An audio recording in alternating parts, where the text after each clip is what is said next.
This zombie takeout. What? It doesn't have enough cheese in it. Well, we can't have that. 'Cause a zombie takeout with no cheese, it's just two pieces of bread.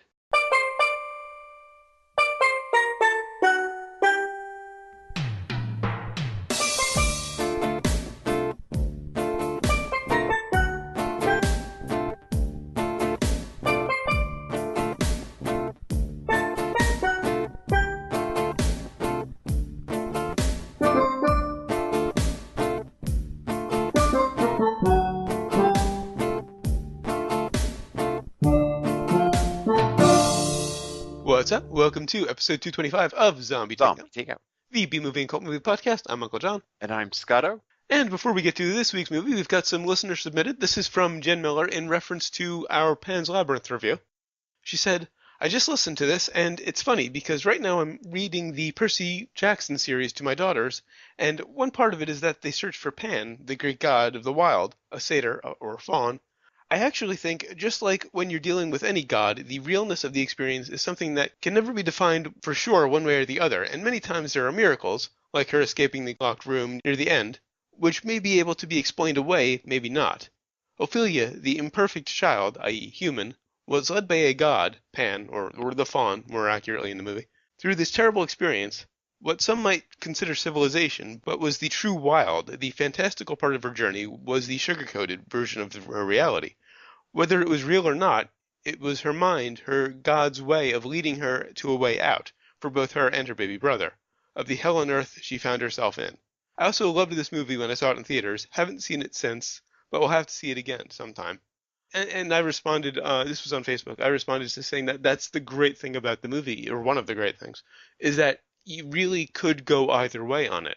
Her escape from the room can be explained away just as easily as the expression on her face and the captain not seeing the fawn. It is purposely left, to interpretation. And I think the one disappointment, though, is not one fucking flute playing scene in that whole movie. Well, it's not Pan. That I was wanted just my money back. the Americanization, I guess. I, you know what? Sequels and remakes, Zamfir's Labyrinth. Yes, Yes, absolutely. definitely. And on to some news. Speaking of other movies that I can't wait to see. Zombievers to invade big screen, March 2015. This is from shocktillyouDrop.com. In an early AFM deal, Freestyle Releasing and Freestyle Digital Media announced today that they have acquired theatrical and VOD rights for the highly anticipated horror comedy Zombievers, which was directed by Jordan Rubin from a script he wrote with John and Al Kaplan. Director Rubin says, this may very well be the most important film you'll ever see about zombie beavers. The synopsis is as follows. Zombievers follows three college girls who go on a carefree vacation of drinking games, topless sunbathing, and sexual exploration. Their frolicking fun comes to an abrupt end when toxic zombie beavers try to eat them. The film will have a day-and-date release on March 20th, 2015. I can't wait to see that. Wow, that kind of goes with the Pan's Labyrinth thing about people having a good time and then being Oh yeah. punished Oh, it's a for classic horror their trope. right. They need to put the Zombievers out into like some hit, terrible war movie. I just wish it had come a little earlier because I feel like it would have paired beautifully with O Zombie. Or was it Osambi? Oh, zombie. Yeah. Alright, so on to this week's movie, which is from 2001, Freddy Got Fingered, continuing our trilogy of hate. And of course, that brings us to the impromptu plot summary, sponsored by Submarine Supreme. We got your cheese right here. And also brought to you by my hooves. Hear them go clippity clop. Uh, so we have a young man who's sort of directionless, has a dream though. He's living in his parents' house, and he decides he's going to pursue his dream, and he leaves to go to Hollywood to become an animator. Picks up a day job in Hollywood, pitches his story to the studio exec, and but he gets rejected. And the studio person tells him he needs to just quit his day job and just work on being an animator. So he does this. He goes back to his parents' house up in Oregon and works on becoming an animator. His father, he has this bad relationship with, doesn't quite understand what he's doing, and he he meets this girl who he starts to, she pretty much accepts him for who he is, and he they have this relationship, and but he gets frustrated and he winds up breaking up with her because he's scoffing at her dreams, and but she tells him to, you need to still follow your dreams.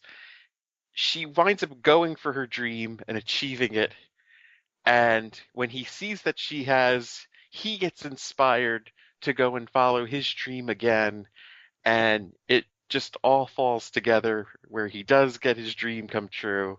He proves to his father that what he was doing was worthwhile. They have some forced time to reconcile where his father finally accepts him, and hilarity ensues. Hmm. Now, I just want to point out that the French title, Va the faire foutre Freddy, I'm sorry if I butchered that, translates literally as Go fuck yourself, Freddy, in English. Now, that is the straight up plot summary to the Yeah, movie. very And, straightforward, leaving out some details, particularly where the title comes from, but we'll get to that. well, you hear this plot summary, and if someone told you that, you would think, wow, must be some sort of rom com. More or less, yeah. However, If you think that, you don't know who Tom Green is, or you don't know it's a Tom Green film. right. It is a Tom Green film, and he's never actually done a movie before or since this. He directed a couple before, but they were shorts. Well, yeah, usually when he directs something, it's just him playing pranks on people Mm. and, doing the usual Tom Green thing. Yeah. Whereas this wasn't never intended for television. This is, him Hmm. doing whatever it is he wants to do. Basically. And apparently, With a thin veneer of a very cliche plot mixed in. well, this plot and the whole follow your dreams thing is, well, this sums it up entirely. The scene where he is reconciling with his father is covered in elephant jizz. And they throw in the cliche "I'm your son" speech, Well, yes. which was just cringeworthy at that point. Possibly more so than the elephant semen. Yeah, here's the key to this movie if you have not seen it before. If you have not seen this movie before, and you see the scene with the horse and do not like that scene, stop watching this movie Yes. immediately. Yes. Because if you did not think that was funny, you will hate the rest of the film, I guarantee you. Well, I don't know about hate, because I didn't find it funny. I'm not a fan of Green's humor, but I didn't hate the film. It just kind of bored me. Then again, I'd seen it maybe 10 years ago, so I knew what to expect. It's about the third time I've seen it. And actually, I think I liked it more the last time I saw it. I think seeing this again and knowing what was in store made the beginning part that much funnier, actually, because of the relationship between the two. And you see the father trying in the beginning, Yeah. and you just know Mhm. how terrible it's going to get. Yeah. Although, from the beginning of the film, I did find out that Green is actually a decent skater. I was pleasantly surprised. And he did all of his own stunts, including the skating. Well, yeah. Well, the other thing with this movie is it takes that old like 80s comedy, those Chevy Chase films where Chevy Chase is the cool guy and the rest of the world are just a bunch of squares and he's gonna, get a one up on everybody. It takes that where the main character is an asshole, is a jerk, Mhm. and knows that he has gotten more than he should even get, Mhm. but still is an asshole about things. Yeah. About a half hour in, Green's character really started to irritate the hell out of me. Well, of course, he's supposed to be an irritating. Yeah, But, I mean, come on. Anybody that does the hooves over and over again yeah. bit. I mean, he's repeating bits to be annoying. And this is kind of how I see the humor in this film. It's part Andy Kaufman, part Troma, but it just kind of half-asses both of them. It doesn't take it nearly as far as Kaufman did. Nobody's ever taken it as far as Kaufman did, and I don't know how you do that in a scripted movie. But it doesn't, take it as far as Troma does either. I mean, it gets I think he gets. He close. goes to some places where Troma wouldn't even go, I think. I don't know. The Maybe the elephant, but the that's about it. horse and the elephant. I don't. I Troma think Troma would do hasn't gone that. there. I don't see that as outside of their wheelhouse. Maybe the stuff with the kid. Well, that was pure trauma. Yeah. Oh Trauma, yeah. trauma has done that in movies.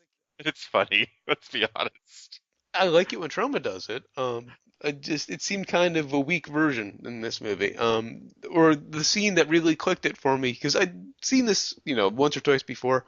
Never quite clicked on the Troma similarities until we get to the scene where Darren, Harlan Williams' character, Yes. breaks his leg on the half pipe, Yes. and he's got this big wound with the bone sticking through, and Green is like sticking his face in it, and that's when I realized it was very Troma. And that is like Harlan's specialty is just playing the guy that gets hurt Oh and yeah, yeah, screaming in the high pitched voice. right. That that's the other thing with this movie that I kind of forgot. He assembles an all-star cast. Mhm. It's kind of amazing, actually. Well, Rip Torn is a lot like Kingsley in that he'll take any job he's offered. But he's perfect in this. He's brilliant in most of them. He's a great actor. He just really likes to get paid. And because you find yourself asking, who is the crazier one, Yeah. him or Green? They're both nuts in this. Although I think he was a little too arch. He was a little too evil. Well, I mean, he's Yosemite Sam. Yes, actually, that's a very good analogy.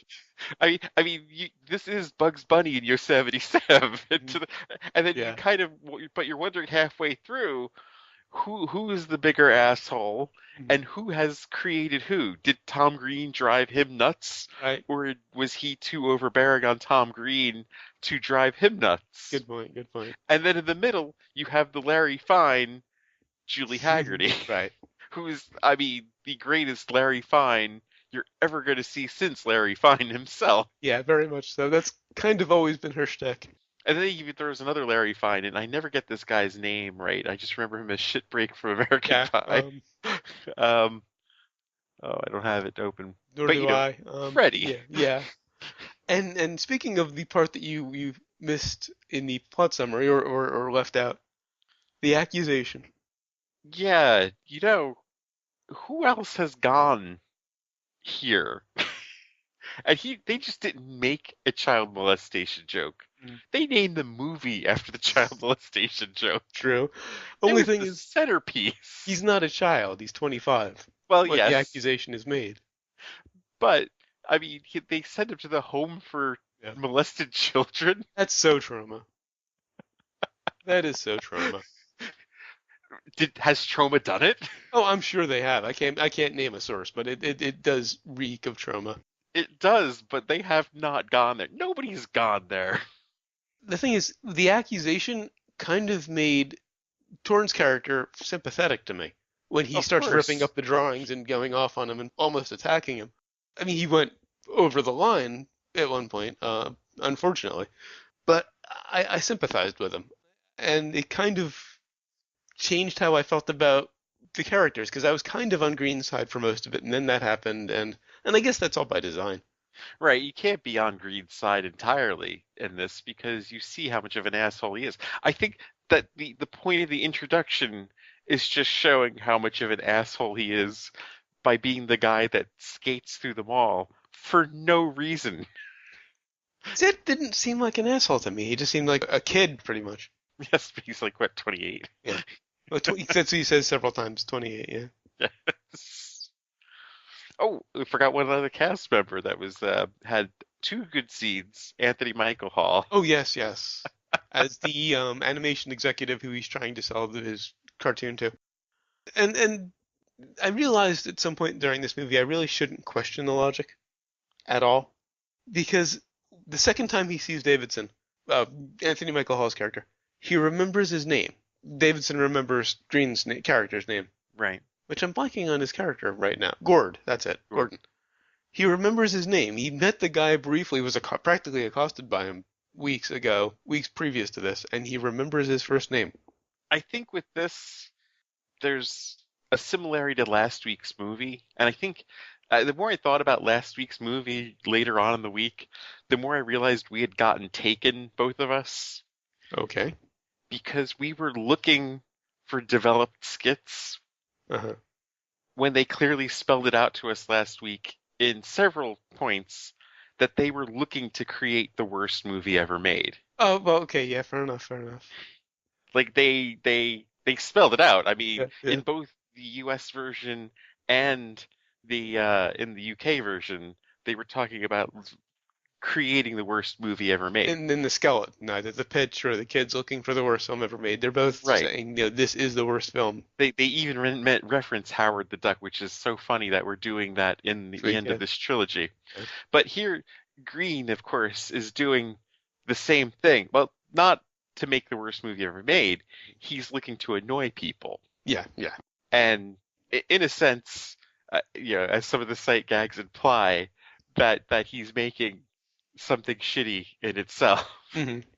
Incidentally, the theatrical release is 87 minutes and received an R rating from the MPAA, following requested cuts to tone it down from an NC-17. It was originally an NC-17, a rating which Green described as like porn with murder.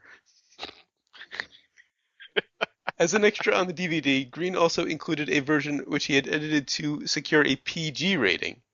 The PG-rated version of Freddy Got Fingered is a mere 3 minutes long with a comedic voiceover. Some footage was leaked to the Newgrounds website before release. Years later, Tom Falp, owner of Newgrounds, confirmed that the leak was a publicity stunt. Of course. I found the PG version. It's in the show notes, zombietakeout.com if you want to see it. Nice. The movie is very similar to one of my favorite Tom Green bits that he's ever done. And the bit was, of course, he's hanging out with Monica Lewinsky. Somehow the press has gotten wind that he's hanging out with Monica Lewinsky. He did everything he could to make it look like they were a couple and that they were going to announce some sort of, engagement. I mean, he took her out to dinner very publicly with his family. They ordered champagne. They had this great thing. And the whole time the press is looking for a statement, but he kept, yelling at them to leave them alone and just give them their space. But then he decided, they're going to make a big announcement, and it was at the rooftop of like I forgot, like something like the Little Beaver hardware store or whatever. And because he's Canadian, the announcement was just that, she has a new handbag line coming out.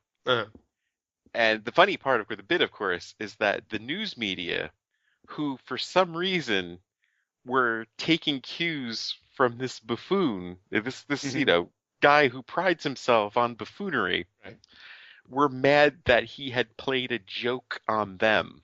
See, that I find amusing because he completely played the media. Of course, it was genius. Yeah. So I think the movie is taking a similar line. You could even say he's going as far as expectations of, success and life in general, and what you can take from that. Oh, I do want to give some credit to Marissa Coughlan, who played Betty, his girlfriend. She did a great job of playing disabled. I was gonna ask what you felt about all that. To those in the audience who might not know, I am disabled. I'm in a wheelchair. And I didn't really think about it until the scene where she's on the runway working on the rocket-powered chair, which I won't get into the physics of. Right. Isn't that a joke we had set up for you? Yeah, at some point. It would snap your neck. I'll just put it that way. We had that done. We did it long before this. Yeah. But it may not have been me. It might have been one of the other guys from the radio station. It goes back. Well, I mean, it's kind of an obvious gag. I was always joking about putting a motor, like a powerful motor on this thing. But there's a scene where she climbs out of the chair and to get down on the ground to work on something, and she didn't use her legs. Whenever you see an able-bodied actor, playing a part in a chair, they always, when they have to get out of the chair, cheat a bit and use their legs. They were completely floppy. I was very impressed. Yeah, I was looking to see like what else she's done, and just like the Super Trooper movies, and Oh, okay, just that's why she looks familiar. Because I did see Super Troopers. yeah, But just one other point where I realized I can't really question the logic of the movie. There's a scene where, after his first meeting with Davidson tells him he has to was it get inside the animals, because the animals being yes, his characters in his cartoons, and yes, Davidson meaning you have to understand who they are, what they want, what their characters are to get a story out of it. Green is driving home and sees a deer in the roadkill. Gets out of his car and conveniently has a very large hunting knife on him. Cuts it open and, of course, climbs into the skin. But he just happened to have this big hunting knife on him for no reason. but you're picking apart a Bugs Bunny I cartoon. know, I know. That's the point where I realize I can't question the logic of the You, film. you know, the baby scene. I mean, you want to like Yeah, really go yeah. into logic. Right, yeah. It's a How, habit. how no doctors came Yeah. or anything. But of course, like, where did Daffy Duck get that hole from? Right. The shotgun blast just took his beak and took it on the other side of his head. This is a life. I can't even remember the name of it, but a version, a live version of the Looney Tunes. Very much, yeah. It's also apparently based loosely on, or inspired by, Green's attempt to get his series sold. Hopefully, it's only inspired, that part. I could somewhat see his father in this because he used his parents a lot in his show. I mean, there were things like he, waking them up at 4 o'clock in the Right, I morning remember and that. stuff, Yes, yes. just different bits like that. And yeah, you could see his father, but his Mm, father there, like at least for the TV show, would play along. right, right. Well, I think if they didn't have a tremendous amount of understanding and a sense of humor, they wouldn't have been on the show. He probably Sure, wouldn't still be in contact with them. right. Because I kind of get the impression, I don't know for sure, but he doesn't seem to have much of an off button. No, no, I would say that, yeah. It's not like he's one guy in front of the camera and someone else completely different off camera. At least that's the impression I get. Right, I'm done with my notes. I see. Oh, about the logic, the restaurant scene states it all, really. Mm, yeah, The entire cast, almost the entire cast of the movie, is at the same restaurant. this is true, yeah. And of course the kid gets hit in the head again. Of course, you do. As soon as you see the kid on the camera, you kind of see it coming. Although, and again, this is a logic issue. Why did he run headfirst into the car when Green came back home? Because the only thing we see before that is he's, wishing him luck when he's going to, first try to sell the drawings. Oh, I don't know. But he comes home and the kid just runs headfirst into the car and cracks his head. It just made no sense again, like most of this movie. I think that was the first thing in it that really, it just didn't make sense to me. But he's not trying to make sense. I know, I You're, realized that. I mean, that's the point. Yeah. The centaurs. Well, that's a cartoon. You don't But expect the cartoon to make sense. well, that just proves my theory, the Family Guy It's a theory. cartoon, yeah. If he puts the movie to animation, uh, you know, I think with movie 43, if those were cartoons, people would have loved it. Good possibility, yeah. And Definitely. if you look at this as a cartoon, it works a lot better. That's true. Yeah, but if you put something to live action, which is the phrase I was looking for some reason escapes me. I know why, because I haven't slept in a couple days. Ah. the If you put anything to live action, it definitely loses its luster to a lot of people. Yeah, yeah. They have a switch they turn on and are looking for realism Hmm. when he's not going for that at all. That is a good point, yeah. Kind of have to reframe it. This may affect my rating. And uh, one of my favorite sight gags, which of course we should not get rid of, not give Evolve. away. I did not realize there was another sign next to it. This is What the was the first. what was the other one? The other sign, which we will give away, is "You rock my brown hole." Okay. Wow. I had never noticed that until this. I barely caught the infamous sign, so I certainly didn't notice that one. Well, I caught the one that's my absolute favorite, Mhm. and so like, wait a minute, that other sign said something, and I had to pause it and rewind it back. Mhm. And those are my notes. I might actually have to look at that scene a few more times because I guarantee you there were like 10 more joke signs then Oh my in there. God. You know, that is the other thing with this movie. There are so many jokes layered in there. Mhm. Like just, I mean, it, the first time I've ever heard because listening to this with headphones, watching Uh, it with wearing headphones, when the news people are talking to her and her achievement of the rocket wheelchair, she's talking to the news guy about her fetishes. yeah, I caught that. Mm. I never caught that before. And that the fact that when they're in the home for the molested children, they're watching some fucked up slasher movie. Yeah, I noticed that. It all seemed very Troma to me, so it didn't really strike me per se. Anyway, on to sequels and remakes. Nothing as of yet, of course.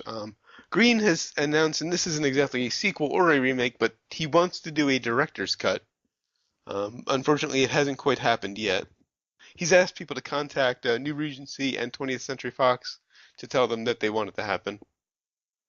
Well, I mean, I don't know what else he could do. Well, I mean, he'd basically be releasing the NC-17 version. and maybe that would be even more interesting. Who knows? Maybe that would just be too much, though. Very good possibility. I'd be a little too scared to see it. I don't think I would want to. I mean, this might be a nice balance Mhm. between, you know, completely whitewashed Yeah. and the horror that could be the NC-17 Yeah. Yeah. All right, on to brains. on the brains. The cartoon analogy, I think, talked me up a little bit because I think I would have enjoyed this if it were a cartoon. Yeah, I'm gonna go 3. uh, it's definitely a cartoon. I mean, the whole point of him being an animator too is just everything about it is a cartoon. And I've been trying to think whether I should go all the way or not. And yeah, the more I think about it, yeah, I definitely have to give this a 5. All right, and what have we learned? Dear, and I thought they smelled bad on the outside. Yeah. And I learned that if there's no cheese in a cheese sandwich, it's basically just 2 slices of bread. All right, so until next time, when we'll be concluding the trilogy of hate with Howard the Duck. This is another one I remember liking, so this should be interesting. Go to zombietakeout.com, check out the album art, the episode description, and of course the episode itself. Note about the album art, normally I Photoshop something together. This one I found as is. I don't know how it worked out, it's perfect. It is a thing of beauty. You also find the movie list, every movie we've reviewed so far, and of course every movie we're going to review up through probably mid-February, the Resident Evil series. Almost said trilogy, no, it's 5 movies. Yeah. The request form, if you've got a movie you'd like to hear us review, please leave it on the request form. We'll get to it. And of course, the recommendations list. There was just no way I was ever going to put this on the rec list. I just don't appreciate the humor, I think. You also find links to find us on Facebook, Twitter, Google+, and YouTube. Links to subscribe via RSS and iTunes. Please leave us a rating and a review on iTunes. We'd really appreciate it. Also, if you like the show, please just give us some word of mouth. Tell some people about it. We, of course, appreciate all the listeners we have, but more would be better. Of course. You can also email us, zombietakeout@gmail.com, or leave us a voicemail at 414-368-ZTO1, or for the alphanumerically challenged, 414-368-9861. Of course, always remember that you'll always be going from the middle of Milwaukee, and until next time, always remember, never forget, wherever you go in life, there you are. There you are. For your information, this is me being creative.